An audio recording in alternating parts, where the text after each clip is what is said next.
Hello, everybody. Welcome back to the channel. You know what really pisses me off about the Democrats right now? They look lost. Everybody looks lost. Not we had a bad night lost. I'm talking about we don't even know what direction we're going in because nobody has told us, nobody has stepped forward. Right now, Donald Trump is back in the White House. Republicans control Congress, and Democrats look like a team that just got blown the fuck out, and nobody's stepping up saying, "Follow me. We're about to fix this." And regular people can feel it because when voters showed up in 2024, they weren't confused about their lives. They knew exactly what they were dealing with, they knew exactly what they were voting for. Yeah, yeah, They knew exactly what they were dealing with. Rent that eats half your paycheck, groceries that cost double what they used to, gas, insurance, utilities, and everything going up all at the same time. And people looked at Democrats and said, "What are you actually doing about that?" That's where the disconnection hit. And here we are in 2026, and it hasn't gotten better for people. If anything, it's gotten worse. Of course, it's gotten worse. People are opening their bills right now and saying rent still high, food still high, insurance going up. Healthcare costs jumping because some of that financial help ended in 2025. So now people are asking a very, very, very simple question. Who is actually fighting to make my life cheaper right now? Not next year, not another election, right now. The Democrats need a clear plan, a clear direction for people to go when they look in the direction of the Democrats.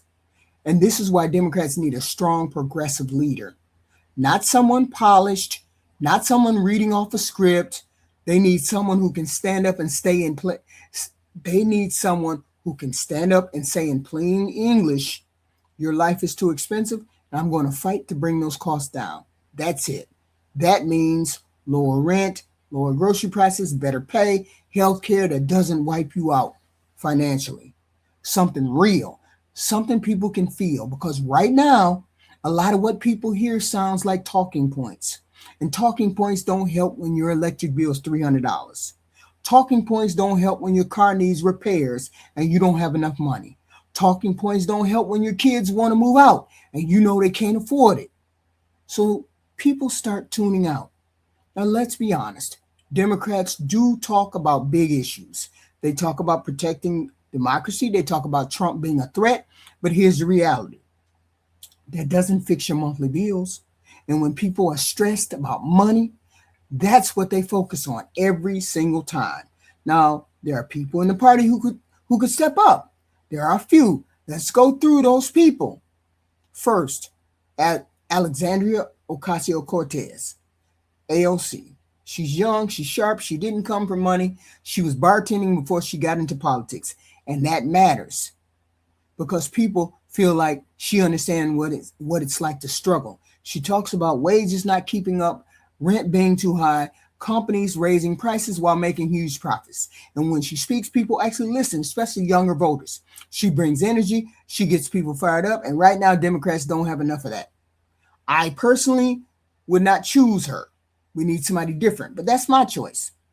Now, here's the reality with her. Some people think she goes too far. Some voters in the middle get nervous. But at the same time, she's not afraid to speak directly. And that's something the party is missing. There's nothing wrong with that. She just wouldn't be my choice. Second, Zoran Mandami.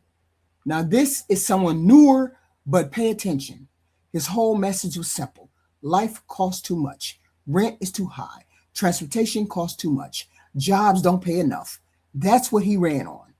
And he won in one of the biggest cities in the country. That tells you something. It tells you people respond when you talk about what they're dealing with every day. Now, he's still early. Running a city is one thing, going national is another. But if he keeps showing results, if people in New York start seeing real relief, he could build something stronger. Number three, Greg Kasar. He doesn't get as much attention, but don't overlook him.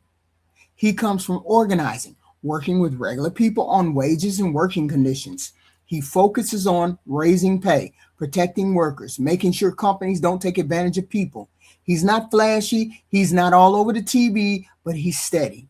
And sometimes steady wins people over, especially working class voters. The challenge for him is simple. Most people don't know who he is yet. And if people don't know who he is, they can't follow him. His name is Greg Casar. Now, here's the real problem. None of these people have fully stepped into that top leadership role. Not completely. AOC has the spotlight, but also pushback. She needs to stay in the Senate. She needs to get into the Senate. She's in the House now. Get into the Senate and do some real work. Okay? Mondami has momentum, but it's still local. He's in New York. We need somebody very strong and progressive in New York. He needs to stay there. Casar is doing the work, but hasn't broke out nationally. He needs to become more visible so people know who he is. Maybe get a spot on TV here or there, or at a speech somewhere highly visible. So what you get is a party with pieces, but no clear leader pulling it all together. And while all that's happening, people are making decisions based on their real lives, not party loyalty, not speeches. They're asking, who is actually helping me afford my life? And if that answer is not clear, they either go the other way or they stop paying attention altogether. That's where Democrats are right now, not out of ideas, but without one clear voice delivering them in a way people feel. Because people aren't looking for perfect policy. They're looking for someone who sounds like they understand what it's like to be broke. Check your bank account before buying groceries. Put gas in the car and hope prices don't jump again next week. Work all week and still feel behind. That's the gap. That's the problem. And until somebody steps up and owns that message, clear, simple, focused on real life, nothing is going to change because the message is there. The problems are obvious. People are ready to listen. But the question is still sitting there. Where is the leader who's going to say it and mean it loud enough for everybody to hear? We don't know. We haven't seen that person yet. Put it in my comments who you think should be the next leader of the Democratic Party. Who do you think can do it?